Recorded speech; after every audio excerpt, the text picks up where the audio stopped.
Hello everyone, how are you? Today we're going to learn one of the most eye-opening stories about money, mindset, and the two voices that can shape your entire life. You're standing in the middle of two worlds, and both are fighting for your future. On one side, you hear a steady, comforting voice. Work hard, get good grades, find a stable job. It feels safe, logical, and familiar. But on the other side, another voice dares to challenge everything you've been taught. Don't work for money. Learn how to make money work for you. Imagine being just a child, caught between these two fathers. One is your real dad, respected, educated, and admired, yet always stressed about bills. The other is your friend's dad, not as formally educated, but bold, confident, and financially free. Both men care for you. Both believe their way is right, but their advice collides like fire and water. You start to wonder, which path will define your life? Security or freedom? Obedience or risk? Tradition or transformation? That's the world of rich dad and poor dad, and today you're about to step inside it. Introduction of two fathers. Now imagine this. You're a child, maybe 8 or 9 years old, and you have not one, but two fathers guiding you. Both men are smart, both men care about you, and both men believe they're giving you the best advice for your future. But their words couldn't be more different. On one side is your real father. He's the man who raised you, the one who told you that education is the golden ticket. He's respected, highly educated, a school teacher who believes deeply in the system. His life is disciplined, orderly, and predictable. You see him leave the house each morning, neatly dressed, holding his books and papers, ready to teach. He works hard, earns a stable paycheck, and reminds you almost every day, go to school, get good grades, and find a secure job. That's how you'll succeed. And as a child, that sounds reasonable, doesn't it? Safety, security, respect. Who wouldn't want that? But then, you notice something. For all his education, for all his hard work, he's constantly worried about money. Bills pile up. Paychecks vanish too quickly. Conversations at the dinner table sometimes end in quiet tension. You start to feel it, the stress in the air. On the other side is your second father. He isn't your biological dad, but he plays a huge role in shaping you. He's your best friend's father. Unlike your real dad, he never graduated from college. On paper, he doesn't look as successful. But when you step into his world, everything feels different. He runs businesses, owns properties, and speaks about money in a way that feels exciting, almost rebellious. He tells you, don't just work for money, learn how money can work for you. At first, you're confused. Work for money? Isn't that what everyone does? That's what your real dad believes. But your rich dad shakes his head and explains. Most people spend their lives working for a paycheck, and the moment they get it, it's already gone. The rich think differently. They build systems, they invest in assets, and they let their money grow even while they sleep. And as you sit there listening to these two men, you feel torn. Both of them love you. Both of them want the best for you. But one father seems trapped in the cycle of earning and spending, while the other speaks about freedom and possibilities. Here's the real twist. You can't ignore either of them. Every time you sit in class, your poor dad's words echo in your mind. Education first, play it safe.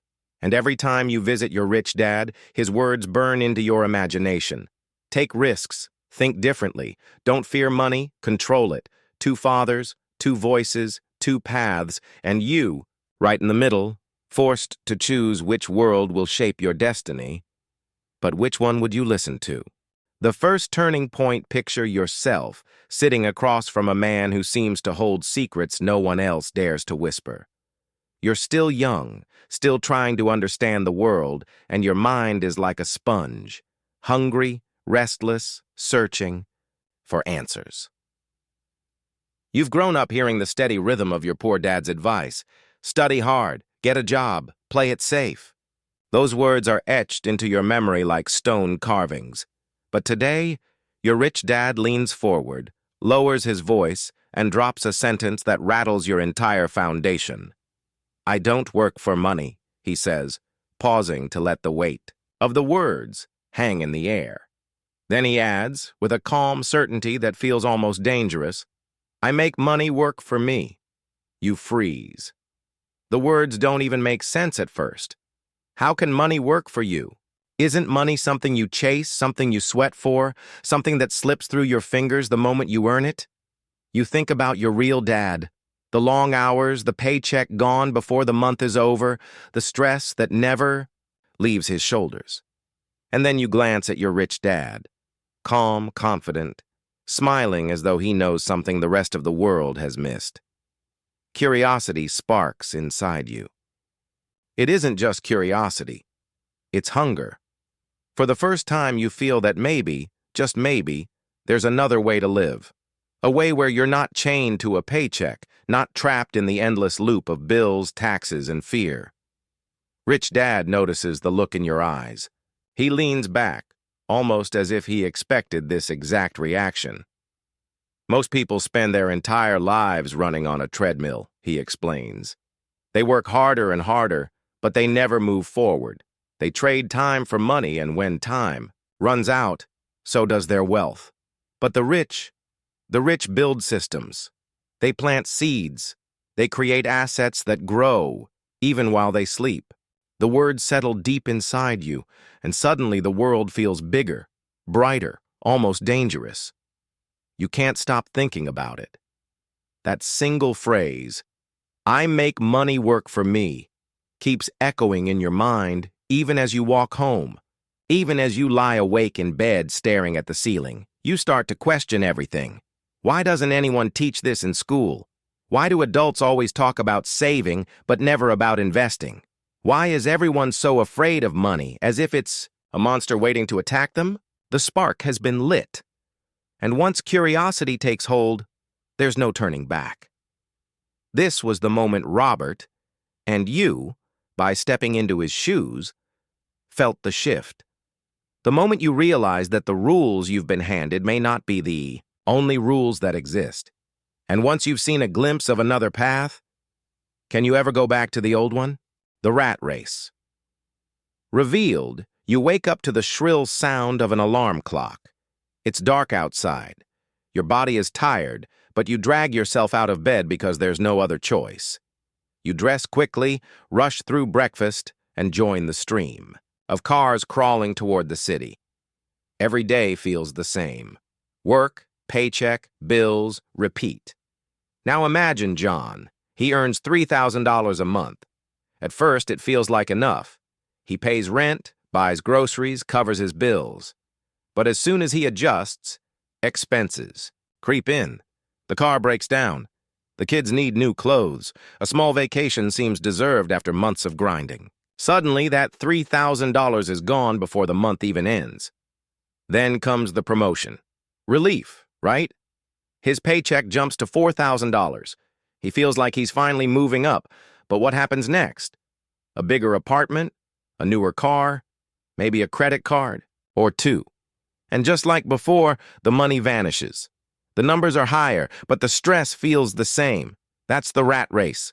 The faster you run, the faster the wheel spins, and yet, you're still in the cage. Do you see it? You work harder, you earn more. But somehow, you never escape. Because every dollar is already spoken for the moment it arrives. Taxes take a slice, debt takes another. Lifestyle inflation eats the rest. You convince yourself that someday you'll save, someday you'll invest. But someday never comes. And here's the trap. Society praises this cycle. They call it being responsible. They say you're doing well because you have a steady job, a nice house, a car in the driveway. But deep inside, you feel it, the quiet. Fear that if your paycheck stops for even a month, everything will collapse. Your rich dad's voice cuts through the noise. Most people don't work for themselves, he says. They work for their boss, for the government, for the bank. The harder they work, the more trapped they become. The words sting because you know they're true. Think about it.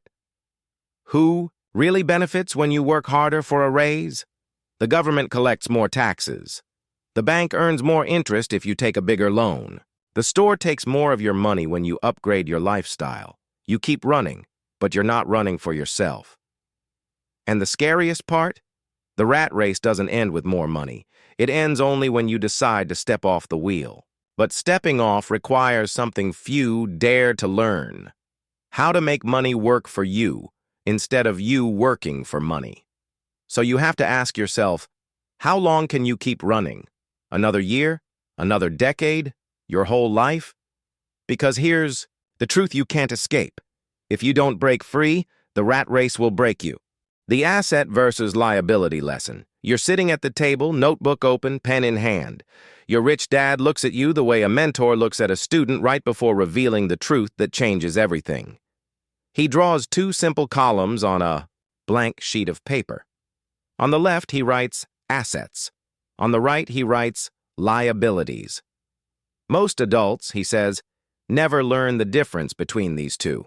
And because of that, they spend their lives confused, broke, and chained to their paychecks. You lean closer. The words feel heavy, as if the secret to financial freedom is about to be handed to you. An asset, he explains, tapping the page, puts money in your pocket. A liability takes money out. It's that simple. At first, you think, of course, I know that. But then he starts giving examples, and suddenly, the world tilts. He points to a shiny car outside. People buy this, he says, and they tell themselves it's an asset because it has value. But look closely. Does it put money into your pocket every month? Or does it drain money, gas, insurance, repairs, payments? A car isn't an asset. It's a liability. Your stomach tightens. You think about all the times you've heard adults brag about buying a new car, calling it an investment. You realize they've been fooling themselves. Or worse, they've been fooled by a system designed to keep them broke. Then Rich Dad smiles and points to another example. Land. Now take a piece of property, maybe a small plot of land, maybe a rental home. You buy it once, and if you're smart, it pays you every month. Rent comes in. Value grows over time. That's an asset. That's how the wealthy get richer while everyone else gets stuck. The room feels electric. Your poor dad's voice echoes. In your mind, buy a nice house. A house is your greatest asset. But now you see the trap. Your rich dad shakes his head. Your home may feel like an asset. But if money only flows out of your pocket, mortgage, taxes, maintenance, then it isn't making you richer. It's making you poorer. You pause, letting the weight of it sink in. How many people spend their lives working harder and harder just to buy bigger liabilities, bigger homes, bigger cars, bigger debts, believing they're building wealth, when in reality, they're digging a deeper hole? Rich Dad looks straight at you. The secret, he says, isn't how much money you earn. It's what you do with it. The poor buy liabilities and call them assets. The rich acquire assets that grow and multiply. Learn the difference, and you'll step out of the trap. Ignore it, and you'll stay stuck forever. And at that moment, you feel it. Empowerment. Because for the first time, you're not just hearing advice. You're seeing the map. You're realizing that freedom isn't about luck or talent, or even a high salary. It's about building a life where money flows toward you, not away from you. But here's the question burning in your mind. Will you have the courage to act on this lesson? Or will you, like most people, keep mistaking liabilities for assets and spend a lifetime wondering why you never got ahead? The mindset. Shift your standing in a toy store. Bright lights, colorful boxes stacked high, and a child tugging at your sleeve. Their eyes are wide, fixed on the one toy they've been dreaming about. You check the price tag, and a familiar phrase slips out of your mouth almost by reflex. We can't afford it. The words sting. Not just for the child, but for you. Because every time you say it, you're not just closing the door on a toy or a vacation or a dream. You're training your mind to stop thinking, to stop searching for solutions. That's when your rich dad steps in. He looks at you with a firm but gentle gaze. Never say, "I can't afford it," he tells you. That shuts your brain down. Instead, ask, "How can I afford it?" That one question changes everything. At first, it sounds too simple.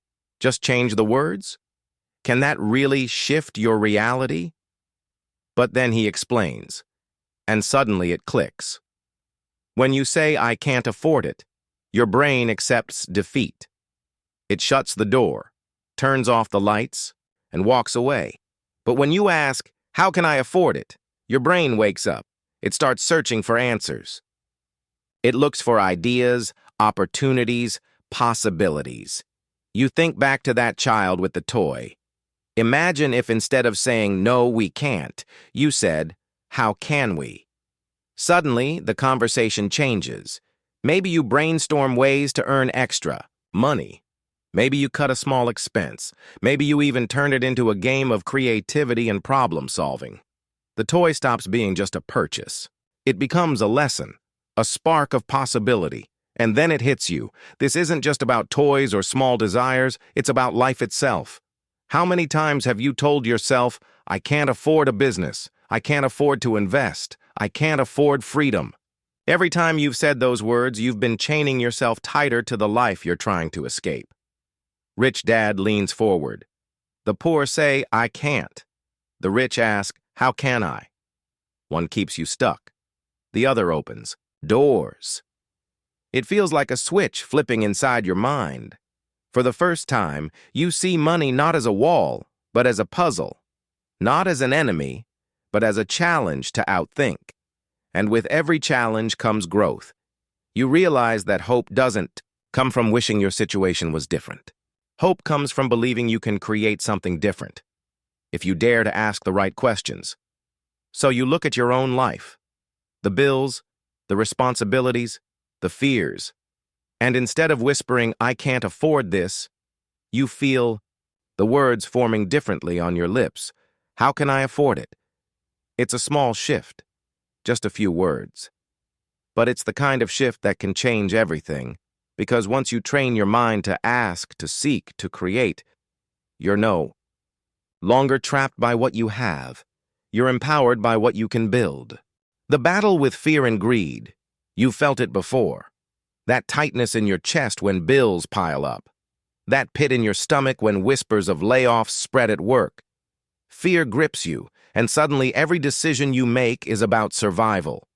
You cling to the paycheck, terrified of what might happen if it disappears. This is the first trap. Fear. Your rich dad explains it simply. Most people work for money because they're afraid of not having it. That fear keeps them chained to jobs they don't love, routines they despise, and lives they never designed.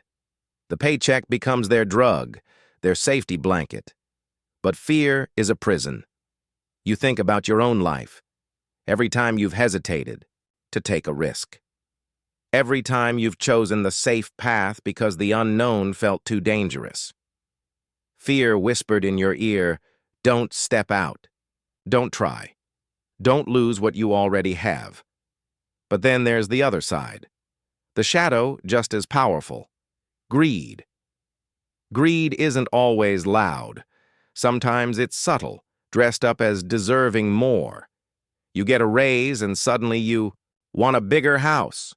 You see a neighbor's shiny new car and you tell yourself you need one too, not because you love driving, but because you crave the respect that comes with it. You work harder, not for freedom, but to buy symbols that prove your worth to others. This is the second trap. Greed. Rich dad shakes his head. Fear pushes people to work. Greed pushes them to spend. And together, these two emotions trap them in the rat race for life. The words cut deep because you recognize the cycle. Fear of losing money makes you cling to a job. Greed for more comfort makes you spend what little you earn. Back and forth, fear and greed dance in your mind, keeping you stuck on the treadmill. But here's the twist. The wealthy feel fear and greed too. They're human. They're not immune. The difference is they don't let emotions control their decisions. They pause. They think. They let logic lead where others let panic or desire take over. Imagine this. You lose your job tomorrow. Fear screams, "Find another paycheck immediately." But what if instead you asked, "How can I build something of my own? How can I make money work for me now?" Or picture this. You crave that luxury watch, the one that would turn heads. Greed whispers, "Buy it. You've earned it." But what if instead you asked, "What asset could I buy today that will pay for luxuries tomorrow without touching my pocket?" That's the battle. Fear and greed will always be there, whispering in your ear, pulling at your heart. But the choice, the control, is yours. So the question is, will your emotions rule you, or will you rule them? Because until you master fear and greed, money will always be your master. Daily habits and discipline. You wake up, and before the world even demands your attention, you make a choice. Not a loud, dramatic choice, a small one. But small choices repeated daily are what build your future. Your rich dad once told you, wealth isn't built in a single moment. It's built in the invisible hours, in the quiet habits nobody sees. At first you didn't understand. You thought wealth came from big deals, sudden windfalls, life-changing opportunities. But now you see the truth. It's not what you do once, but what you do every single day that shapes your destiny. Take the principle of paying yourself first. It feels almost rebellious, doesn't it? The moment money lands in your hands, your instincts scream, pay the bills, clear the debts, buy the necessities.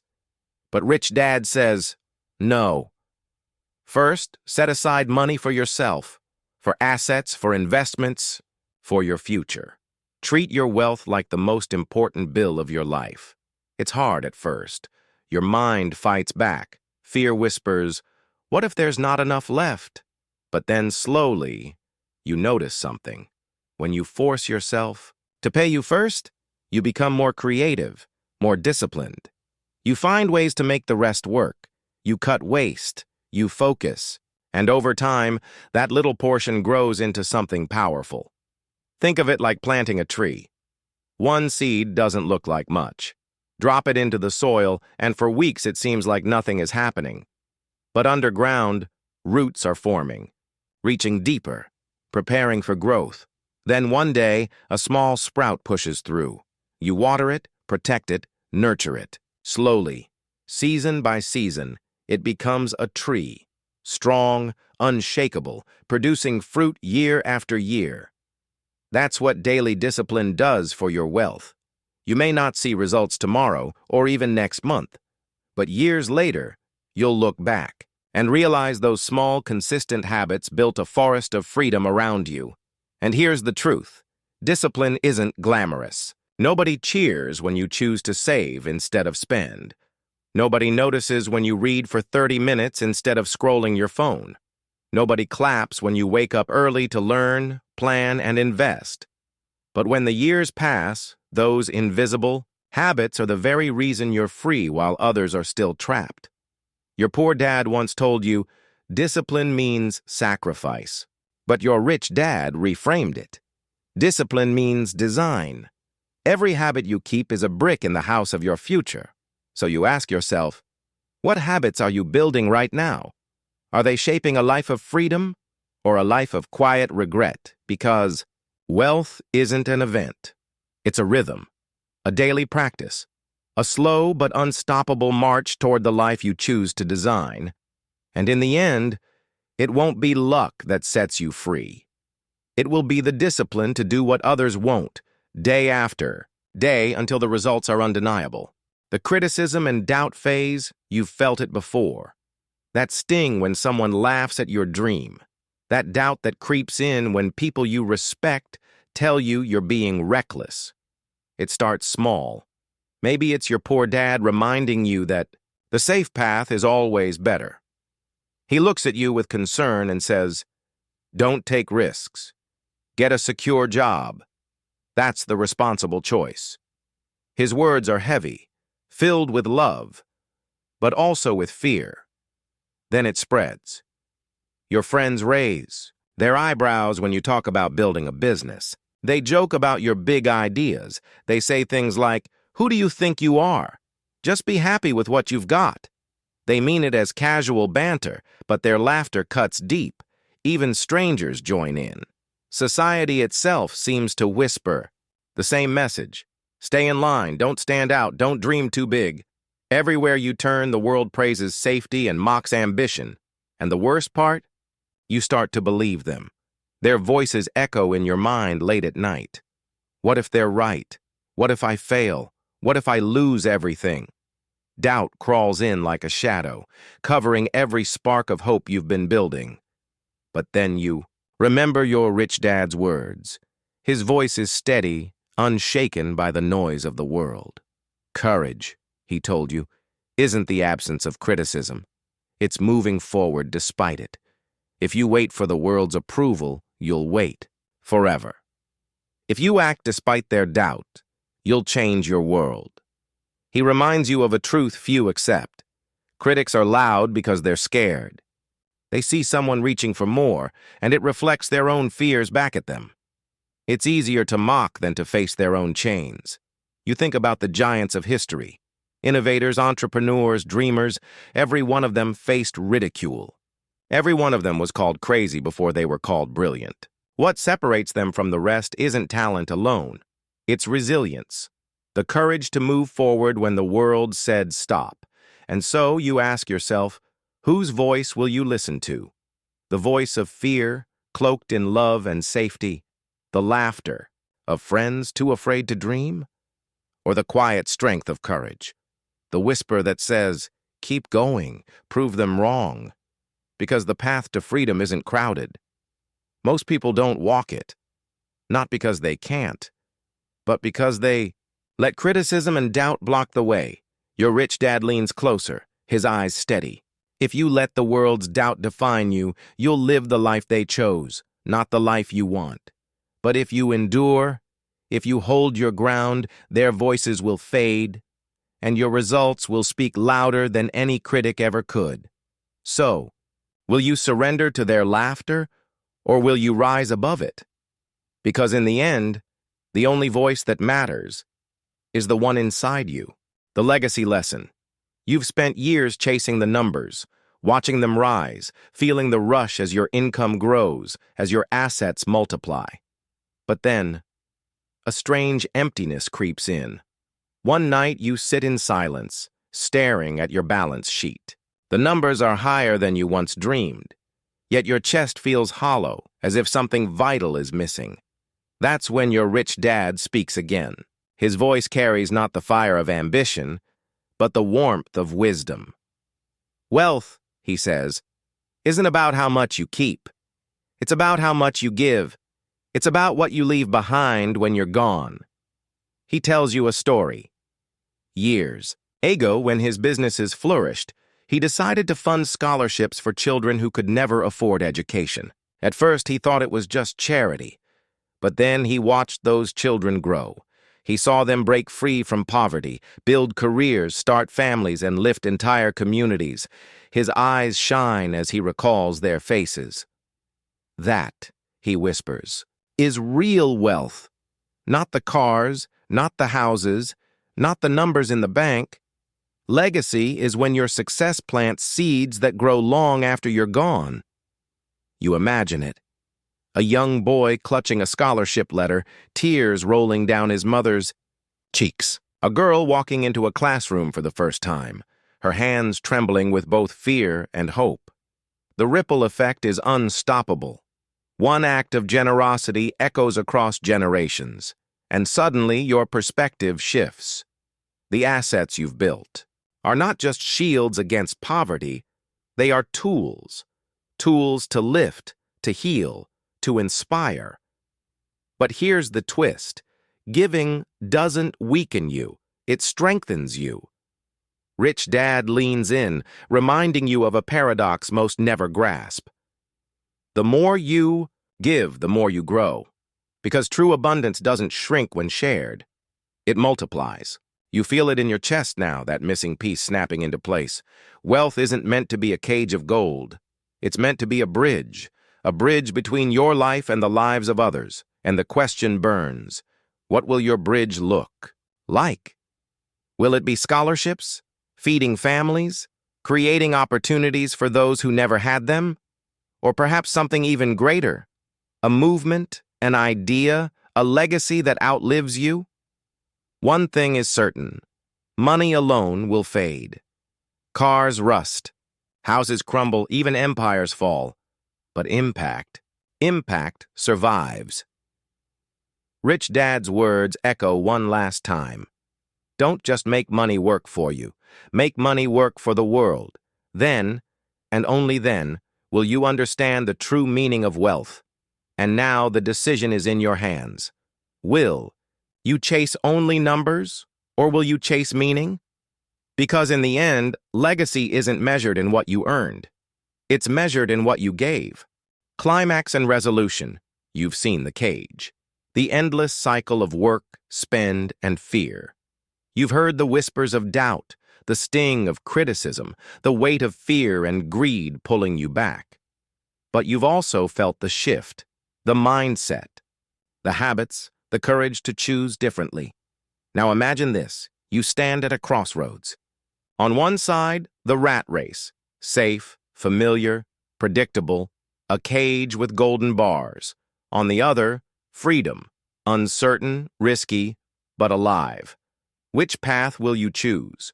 True wealth isn't the size of your paycheck. It isn't the car parked in your driveway or the logo stitched on your clothes. True wealth is freedom. The freedom to live on your terms. The freedom to make choices not out of fear, but out of vision. The freedom to create impact so deep that your name lives on, not in bank accounts, but in hearts. And here's the truth. No one can walk this path for you. Not your parents, not your teachers, not even your rich dad. It's your move now, Will. You remain in the cage, or will you claim the freedom that was always waiting for you?